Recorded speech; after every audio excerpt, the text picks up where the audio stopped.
हरे कृष्णा, राधे राधे। सभी भक्तों को सादर प्रणाम।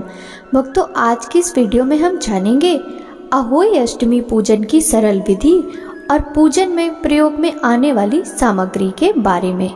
हिंदू धर्म में अहोई अष्टमी के व्रत का विशेष महत्व है। इस दिन माताएं अपनी संतान की लंबी आयु और सुख सौभाग्य के लिए व्रत रखती हैं। इस दिन खासकर अहोई माता की पूजा की जाती है। ऐसा माना जाता है कि जिन महिलाओं को गर्भपात का सामना करना पड़ता है या गर्भ संबंधित समस्याएं होती हैं, उन्हें संतान प्राप्ति के लिए अहोई अष्टमी का व्रत अवश्य करना चाहिए। यह व्रत निसंतान दंपतियों के लिए बेहद महत्वपूर्ण माना जाता है। अब ऐसे में इस दिन किस विधि से पूजा पाठ करना चाहिए और पूजा की सामग्री क्या है, इसके बारे में मैं आपको बताती हूँ। जो महिलाएं अहोई अष्टमी के दिन व्रत रख रही हैं, उन्हें व्रत के दौरान माता की पूजा के लिए रोली, चूड़ियाँ, काजल, लाल वस्त्र, सिंदूर, बिंदी, माँ की तस्वीर, कागज पर बनी हुई तस्वीर अपने पास जरूर रखें। साथ ही जल भरा हुआ कलश, फल, फूल, कलावा, कच्चे चावल, मिठाई, गाय का दूध, मिट्टी का दीपक, गाय का घी, सिंघाड़ा होना बेहद जरूरी है। इसके अलावा अहोई व्रत कथा की किताब होना भी बेहद जरूरी है। यदि आपके पास अहोई अष्टमी व्रत कथा की किताब नहीं है तो आप हमारे चैनल पर अहोई अष्टमी व्रत कथा का रसपान कर सकते हैं। भक्तों, अब जान लेते हैं अहोई अष्टमी के दिन किन मंत्रों का जाप करना बेहद शुभ माना जाता है। कहा जाता है कि अहोई अष्टमी के दिन 45 दिनों तक 11 माले मंत्र का जाप जरूर करना चाहिए। इससे सभी परेशानियों से छुटकारा मिल सकता है और शुभ परिणाम मिलने लग जाते हैं।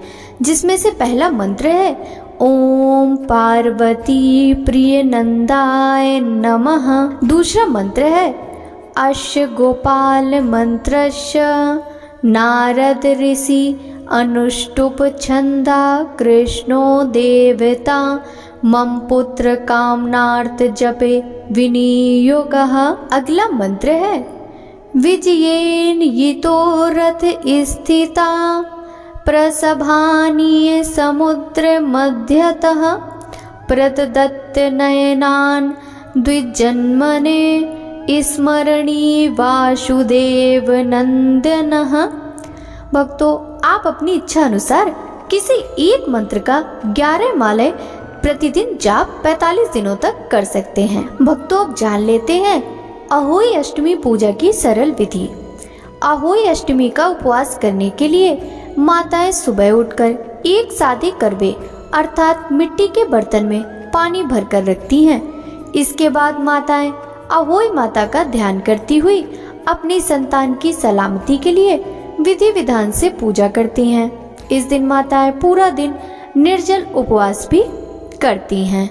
अहोई माता की पूजा करने के लिए गाय के घी में हल्दी मिलाकर दीपक तैयार करें, चंदन की धूप करें, देवी पर रोली, हल्दी और केसर चढ़ाएं, चावल की खीर का भोग लगाएं। पूजन के बाद भोग की सामग्री किसी गरीब कन्या को दान में देने से शुभ फल मिलता है। इसके अलावा संतान के जीवन में आने वाली मुसीबतों से बचने के लिए माँ गौरी पर पीले कनेर के फूल अवश्य चढ़ाएं। यथाशक्ति अनुसार गरीबों को दान दे या भोजन कराएं। पुरानी मान्यताओं के अनुसार अहोई पूजन के लिए शाम के समय घर की उत्तर की दिशा पर दीवार पर गेरू या पीली मिट्टी से 8 कोष्ठक की एक पुतली बनाई जाती है। विधि पूर्वक स्नान आदि के बाद, तिलक आदि के बाद खाने का भोग लगाया जाता है। कुछ लोग अपनी सामर्थ्य के अनुसार चांदी की अहोई में मोती डालकर विशेष पूजा करते हैं। उसके पश्चात महिलाएं तारे या फिर चंद्रमा के निकलने पर महादेवी का षोडशोपचार विधि से पूजन करती हैं। फिर तारों को जल का अर्घ्य देकर व्रत पूर्ण किया जाता है। कुछ महिलाएं चंद्रमा को अर्घ्य देकर भी व्रत खोलती हैं और भोजन करके व्रत का समापन करती हैं। वहीं कुछ लोग एक धागे में अहोई व दोनों चांदी के कुछ दाने डालते हैं। फिर हर साल इसमें दाने जोड़े जाने की भी परंपरा है। इसके अलावा पूजन के लिए घर की उत्तर दिशा में जमीन पर गोबर और चिकनी मिट्टी से लीपकर कलश स्थापना करते हैं। तत्पश्चात प्रथम पूज्य भगवान श्री गणेश की पूजा के बाद अहोई माता की पूजा की जाती है और उन्हें दूध, शक्कर और चावल का भोग भी लगाते हैं। फिर एक लकड़ी के पाटे पर जल से भरा कलश स्थापित करके अहोई की कथा सुनी जाती है।